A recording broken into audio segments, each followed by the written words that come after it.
What's up, everybody? It's Adam with Frazer. It's a beautiful April day here in Houston. We're getting ready to deliver this new unit to Braunfels Fire Department here in about an hour. So before we do, we're going to do a quick walk around and show you some of the features of this truck. They put a ton of options on it, so I'm excited to show you.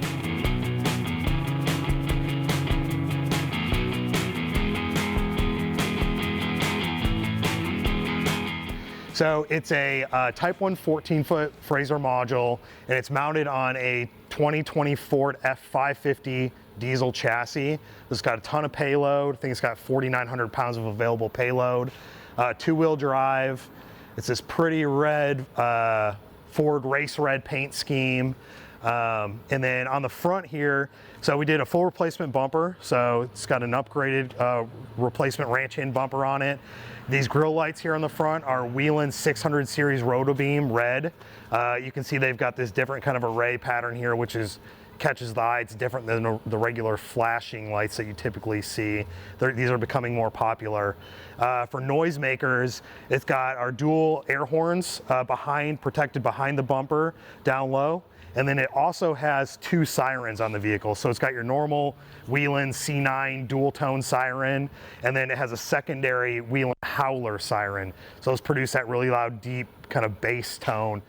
So another feature that they asked for is painted wheels to match the red paint. So you'll see that all the way around. That looks really good.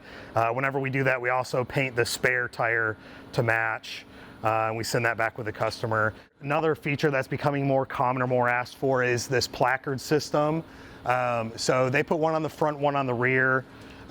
So the way it works, there's basically a placard that just slides in and out, and then you'd put a number on here. They haven't numbered it yet, but you would do this for your whole fleet. So you'd have, Medic 1 through however many, and you could interchange them. And then on the back side, some customers also put out of service. So if the vehicle's out of service, you'd slide the placard out, turn it over, and then you'd have an out of service sign right on your truck. And you can do that on one side, two sides, three sides, four sides, whatever you want to do. So our oxygen compartment. So with the door forward design, this is where both your backboards and your oxygen bottle are going to store.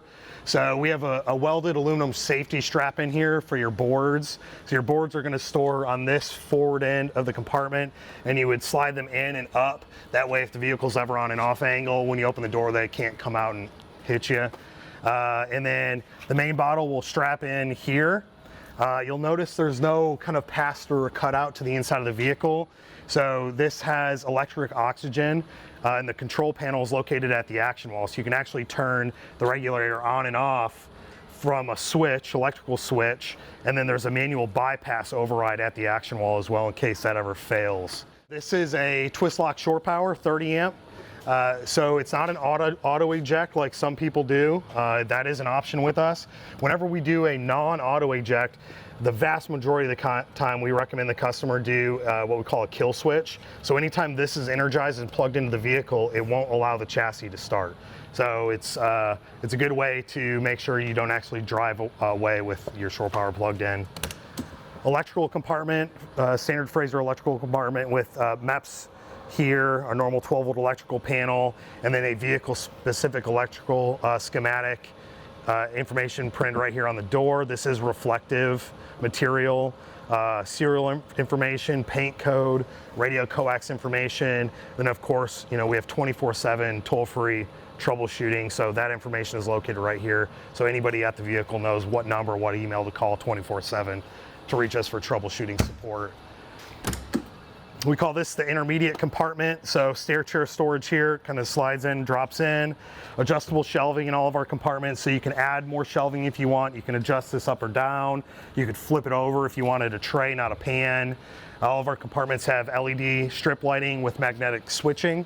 They opted to have a reflective chevron strip added to the compartment doors for safety. This is a small access panel to give you access to the back side of the latch for easy serviceability. This rear storage compartment, so they're going to keep SCBAs back here. They're going to install the brackets themselves after they take the unit back, right before they put it in service. So you can put the brackets in the back corner, and then there's 4 coat hooks located in here to hang, helmets, coats, stuff like that. The rear of the vehicle, so they did a traffic advisor or an arrow stick above the rear doors. So the control panel for that is located inside the cab at the console, and you can have it, flash left, flash right, or kind of flash random or split. That's the backup camera located above the doors. The other placard holder that I mentioned is there in the rear. When you open up the rear doors, so this does have rear axle liquid spring. It's already in the dumped position, or else it would have lowered down when I open the doors like that. And then these emergency release levers, so these are on all three your entry doors. So these directly connect to your rotary at the top and the bottom. In case the latch mechanism ever fails, you can just pop these when the door's closed and it'll override the latch and let you get out of the vehicle. And that's a requirement in the industry now, so common standard on every Frazer truck. This is your inside-outside compartment. So this is your floor here. So below the floor is an outside-only compartment that's sealed off from the inside with this rubber stripping here. So that could be considered a dirty compartment for dirty gear, so on.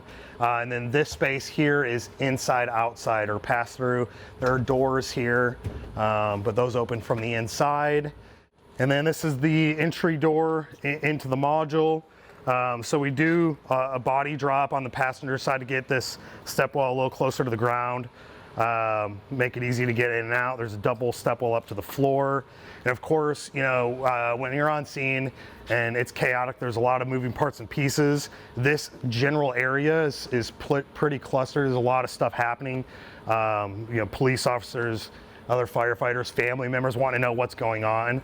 An advantage of this door forward design is while this is happening, you'll notice there's no patient activity happening on the inside here. It's at the very front of the vehicle. The patient's towards the rear. So it allows the crew inside the vehicle with the patient to provide patient care without all of that kind of white noise in the background of that chaotic scene happening out here. Keep that away from patient care on the inside. So we're getting a lot of positive feedback on the door forward design and that added benefit when you're on scene.